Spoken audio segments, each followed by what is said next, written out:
So guys, Pune से गोवा का trip हमने कंप्लीट कर दिया है। अप्रॉक्स 500 किलोमीटर का ट्रिप था ये। और इसमें मैंने क्या क्या चीज़ें ध्यान में रखी और आप अगर करना चाहते हो इतनी लंबी ट्रिप तो आपको क्या क्या चीज़ें ध्यान में रखनी है, इस बाइक ने कैसा परफॉर्म किया, क्या क्या लगेज सेटअप मैंने यूज़ किया, कौन से गियर यूज़ किए एंड कौन सा मोटो ब्लॉक सेटअप यूज़ किया, उन सब चीज़ों के बारे में इस वीडियो में डिस्कस करने वाले हैं। तो एंड तक वीडियो बने रहिएगा। चलिए स्टार्ट करते हैं हमारा वीडियो। सो गाइस, सबसे पहले बात करते हैं कि बाइक ने कैसा परफॉर्म किया। बाइक ने देखिए अभी तक तो कोई प्रॉब्लम नहीं दी है, हाईवे पे काफी अच्छा परफॉर्म करती है, स्ट्रेट लाइन स्टेबिलिटी बहुत ज्यादा अच्छी है। एक बात मुझे समझ में आई, देखिए हिमालयन ना मोस्ट ऑफ द टाइम मैंने शॉर्ट राइड के लिए ही यूज किया था, मतलब पुणे से लोनावला, पुणे से महाबलेश्वर ऐसे राइड्स के लिए यूज किया था। लेकिन अभी 500 किलोमीटर चलाने के बाद मैं बोल सकता हूँ कि ये जो है ना, ये टूरिंग मशीन ज़्यादा बेस्ट है as compared to the city machine. City में भी अच्छा चलती है, ऐसी बात नहीं है, लेकिन टूरिंग के लिए ना इसका असली परफॉर्मेंस जो है ना वो टूरिंग पे ही निकल के आता है। आप चाहे पिलियन के साथ राइड करो या फिर सिंगल राइड करो, 80 प्लस चले जाओगे, 90 100 प्लस भी चले जाओगे ना, बाइक कहीं से भी हिलती नहीं है। विंड ब्लास्ट से ना कुछ बाइक हिलने लग जाती है, आपको कॉन्फिडेंस लूज होने लग जाता है। बट इस बाइक में ना ऐसा कुछ कॉन्फिडेंस मेरा लूज नहीं हुआ। इंजन काफी अच्छा परफॉर्म करता है, स्पेशली 3000 आरपीएम के ऊपर और ज्यादा रिलैक्स चलता है। एंड हीटिंग इस बाइक में हाईवे पे नहीं होती है। हीटिंग जो होती है वो सिटी में ही होती है। बागा बीच पे चलाए, कलंगुट पे चलाए, वहाँ का जो एरिया है ना वहाँ पे बहुत ज्यादा ट्रैफिक था, तो वहाँ पे ना जबरदस्त हीटिंग फील हो रही थी।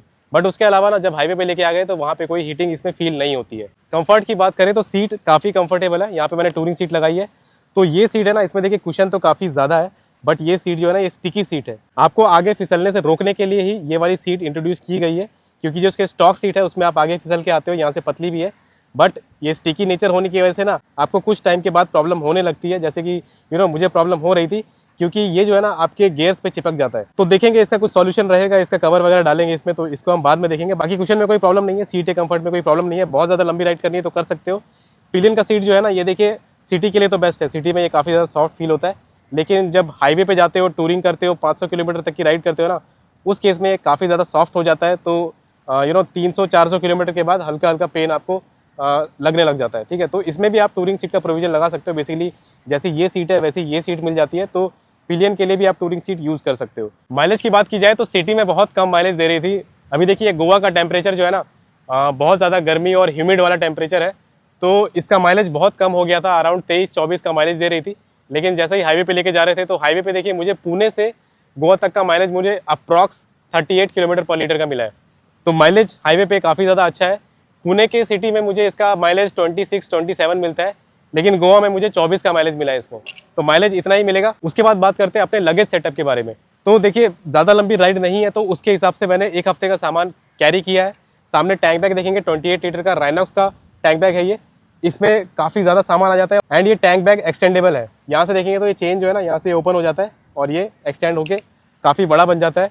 पीछे आ जाएंगे तो पीछे ये वाइटेरा एलिमेंट का टेल बैग यूज़ किया है 35 लीटर्स का, तो इसमें भी काफ़ी सारा सामान आ जाता है। और यहाँ पे मैंने टॉप रैक लगाया है, नीचे देखेंगे तो मोटो यूरिन करके कंपनी है, विथ लोड बैलेंसर के साथ मैंने टॉप रैक लगाया है। तो इसका एक सेपरेट वीडियो मेरे चैनल पे ऑलरेडी आ गया है। बाकी ये स्ट्रैप्स वगैरह मिल जाते हैं इसके साथ टाइट करने के लिए, तो ये देखिए मैंने साइड से वगैरह सब कुछ स्ट्रैप से टाइट करके रखा है। और अभी देखिए लॉन्ग राइड के बाद भी आप देख रहे हैं ये कहीं से भी कहीं लूज नहीं हुआ है और हिल नहीं रहा है। क्वालिटी अच्छी है इसकी, लेकिन ड्यूरेबिलिटी कैसी है वो तो लॉन्ग टर्म में ही समझ में आ जाएगा। तो 6 महीने या फिर 1 साल के बाद मैं इसका लॉन्ग टर्म रिव्यू भी बनाऊंगा। रेन कवर के साथ आ जाता है ये वाला बैग, और ये वाला बैग भी आपको रेन कवर के साथ मिलता है। ऊपर देखेंगे तो एक्सॉर एपेक्स हेलमेट का ये कवर है, इसके अंदर स्लीपर्स कैरी किए हैं और इसको हमने फंसा दिया है इसके रबर्स में। तो ये जो रबर्स है ना ये एलिमेंट बैग का ही रबर है। तो ये एलिमेंट बैग 2600 का है और ये टैग बैग जो है ये 3500 का मैंने लिया था। अब बात करते हैं गियर्स की, कौन कौन से गियर मैं यूज़ कर रहा हूँ। सबसे पहले LS2 Storm 2 का हेलमेट है, 11,800 इसका प्राइस है। एंड यहाँ देखेंगे तो ये बलक लावा ये तो साथ में मिला था। कुछ लोग कंपनी पूछ रहे थे लास्ट वीडियो में, तो ये देखिए MH मोटो कंपनी है और ये बलक लावा देखिए इसका क्वालिटी अच्छा है, बहुत जल्दी ड्राई भी हो जाता है। तो आप स्पेक्स वगैरह यूज़ करते हो तो आप इसमें साइड में यहाँ पे प्रोविजन भी दिया हुआ है एंड यहाँ पे भी देखेंगे हेलमेट में भी प्रोविजन दिया हुआ है स्पेक्स के लिए। उसके बाद ये रायदा के एरोप्लेक्स ग्लव्स, ये फुल गंटलेट ग्लव्स है, फुल लेदर का कंस्ट्रक्शन है। इसमें स्पेशली मुझे एयर वेंट्स काफ़ी अच्छे लगते हैं इसमें। 5,500 का ग्लव्स है ये, और ये नॉक्स प्रोटेक्शन के साथ आ जाता है। देखिए यहाँ पे नॉक्स स्लाइडर्स दिए हुए हैं। तो ये जो जैकेट है ये राइनॉक्स का हीलियम GT3 मॉडल है। और इसका अगर मैं स्पेशलिटी बताऊँ क्या खास बात है इसमें, तो सबसे पहले ये जो है ना ये समर्स के लिए जैकेट काफ़ी अच्छा है। इसमें पूरा ही मैच पैटर्न दिया है। जितना भी पार्ट आप देख रहे हो ना, पीछे का पार्ट और आगे का पार्ट जितना भी देख रहे हो ना, शोल्डर यहाँ पे देख रहे हो ना, बस ये वाला पार्ट मैच नहीं है। उसके अलावा जितना भी पार्ट यूज़ हुआ है, जितना भी मटेरियल यूज़ हुआ है, सब मैच पैटर्न ही यूज़ हुआ है। तो इसमें मुझे अभी तक गर्मी से परेशान होने की ज़रूरत नहीं पड़ी है। अब इसके प्रोटेक्टर्स की बात करें तो देखिए यहाँ पे ये चेस्ट का प्रोटेक्टर मिल जाता है एंड शोल्डर मिल जाता है, एल्बो मिल जाता है, एंड पीछे देखेंगे तो यहाँ पे बैकबोन का भी मिल जाता है। और ये सारे सी लेवल 2 मिल जाते हैं और स्पेशल टाइप का प्रोटेक्टर मिलता है इसमें, जो कि स्पेशली डिज़ाइंड है समर्स के लिए, तो काफ़ी ज़्यादा एयर फ्लो काफ़ी अच्छा रहता है इसमें। तो इसका प्राइस है अराउंड 7500। अब बात करेंगे इस राइडिंग पैंट की, तो ये सोलेस का राइडिंग पैंट है। मॉडल मैं आपको स्क्रीन पे लगा दूंगा। और ये भी मैश पैटर्न के साथ आता है, देखेंगे यहाँ से मैश पैटर्न है, यहाँ मैश पैटर्न है, नीचे देखिए यहाँ पे मैश पैटर्न है, और यहाँ पे ये चेन दिया हुआ है। तो इसको वेलक्रो से ओपन करके इस चेन को आप ओपन भी कर सकते हो। तो देखिए ये ऐसे ओपन हो जाएगा। उसके बाद यहाँ पे टाइट करने का प्रोविजन है, यहाँ से टाइट कर सकते हो। ऊपर आ जाओगे तो पॉकेट्स जो है ना, यहाँ पे आपको चेन वाले मिल जाएंगे, तो आप फ़ोन वगैरह कैरी करते हो तो गिरने का कोई चांस नहीं है। यहाँ जैकेट का आप पॉकेट देखिए, यहाँ पे भी चेन मिल जाता है, तो यहाँ पे भी आप सामान कैरी कर सकते हो, तो सामान आपका गिरेगा नहीं। बाकी इसका जो मैकेनिज्म है ना, कमर का मैकेनिज्म काफ़ी अच्छा लगा मुझे वेस्ट के लिए। ये टाइट करने के लिए ना, यहाँ पे देखिए कुछ इस तरीके से ओपन होता है, और यहाँ से चेन है, यहाँ से ना इसको ऐसे डालना होता है, एंड जितना टाइट करना चाहते हो उतना कर सकते हो। ओके, तो अभी तक इसमें कुछ प्रॉब्लम नहीं लगी है। यहाँ से देखिए वेलक्रो मिल जाता है वेस्ट को टाइट करने के लिए दोनों साइड में, और इसका फिटिंग जो है ना वो काफ़ी ज़्यादा अच्छा लगा मुझे, इसलिए मैंने ये वाला पैंट प्रेफर किया। ये 5,500 का पैंट है। ये जैकेट और ये pant without rain liner and winter liner आते हैं। एंड गाइस देखिए मेरे पास राइनॉक्स का भी पैंट है, लेकिन मुझे ये सोलेस के पैंट का फिटिंग राइनॉक्स से बेटर लगा, स्पेशली जो वेस्ट वाला मैकेनिज्म है ना, ये मुझे बेटर लगा।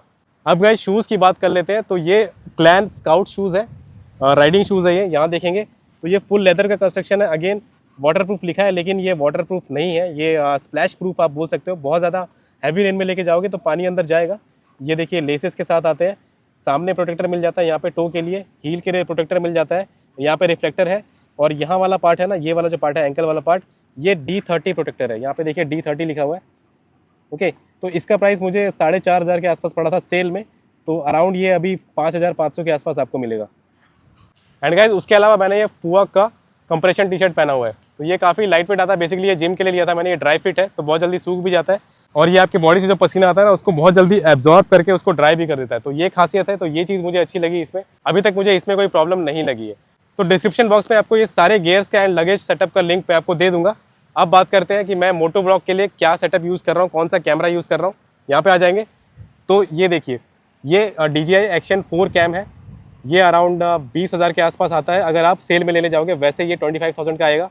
ये कनेक्टर आप देख रहे हो Type-C to 3.5 का कनेक्टर है, ये बोया का है, ये 1,500 के आसपास आएगा। और अंदर जो है ना, मैं सोनी का माइक यूज़ कर रहा हूँ, सोनी लेवलियर।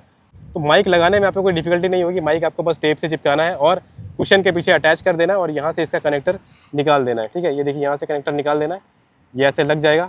और सोनी का माइक का प्राइस जो है वो 1,800 के अराउंड है, तो इसका भी लिंक मैं आपको डिस्क्रिप्शन बॉक्स में दे दूंगा। एंड यहाँ पीछे देखेंगे तो कैमरा माउंट करने के लिए मैंने ये ब्लू आर्मर का कैमरा माउंट लिया है। ये अराउंड आपको 399 रुपीज़ में मिलेगा अमेजोन में, इसका भी लिंक दे दूंगा।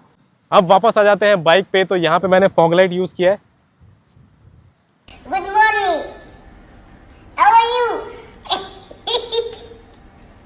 How are you? Only black होता तो ये मैच हो जाता। ये फॉग लैम्प जो है मैडडॉग स्काउटेक्स कंपनी की तरफ से है, और इसका थ्रो अच्छा है, डिसेंट थ्रो है।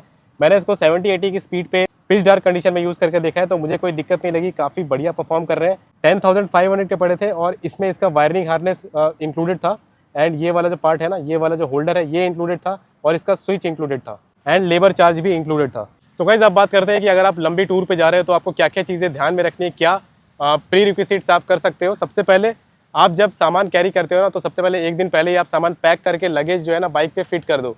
अगर आपके पास ऐसी पार्किंग है जहाँ पे सामान सेफ नहीं रहता है तब तो ठीक है, लेकिन पार्किंग सही है, सिक्योरिटी वाली पार्किंग है, तो पहले ही सेटअप रेडी करके रखो, ताकि सुबह निकलने में ना सुबह निकलते टाइम आपका टाइम वेस्ट ना हो ये सब करने में। और ये जो हेलमेट है ना, हेलमेट का ये जो कैमरा माउंट है, ये सारी चीज़ें जो है ना आप लास्ट में करते मत बैठो, सब कुछ रेडी रखो। सुबह बस राइडिंग गियर्स पहनने का और निकलने का एफर्ट डालो। उसके अलावा आपको हाइड्रेशन बैग रखना है, ताकि हर एक घंटे के बाद हर एक घंटे 15 मिनट के बाद आप वो सिप करके बॉडी को हाइड्रेट रख सको। पानी की कमी नहीं होनी चाहिए बॉडी में, इलेक्ट्रोलाइट की कमी नहीं होनी चाहिए, और स्पेशली आप समर में राइड कर रहे हो ना, तो आपको ORS साथ में रखना है, या फिर इलेक्ट्रोलाइट वाला बॉटल साथ में रखना है। सो मैंने देखिए पर्सनली ORS साथ में रखा था। अब बात करते हैं कि अगर आपको लोअर बैक पेन का प्रॉब्लम है तब क्या करना चाहिए, तब आप लॉन्ग राइड कैसे करोगे। तो देखिए मुझे भी लोअर बैक पेन का प्रॉब्लम है। पहले आपको समझना पड़ेगा कि आपको डिस्क का प्रॉब्लम है या फिर मसल का प्रॉब्लम है। अगर आपको इन दोनों में से कुछ भी प्रॉब्लम है तो आपको सबसे पहले बॉडी को हाइड्रेटेड रखना काफ़ी ज़रूरी है।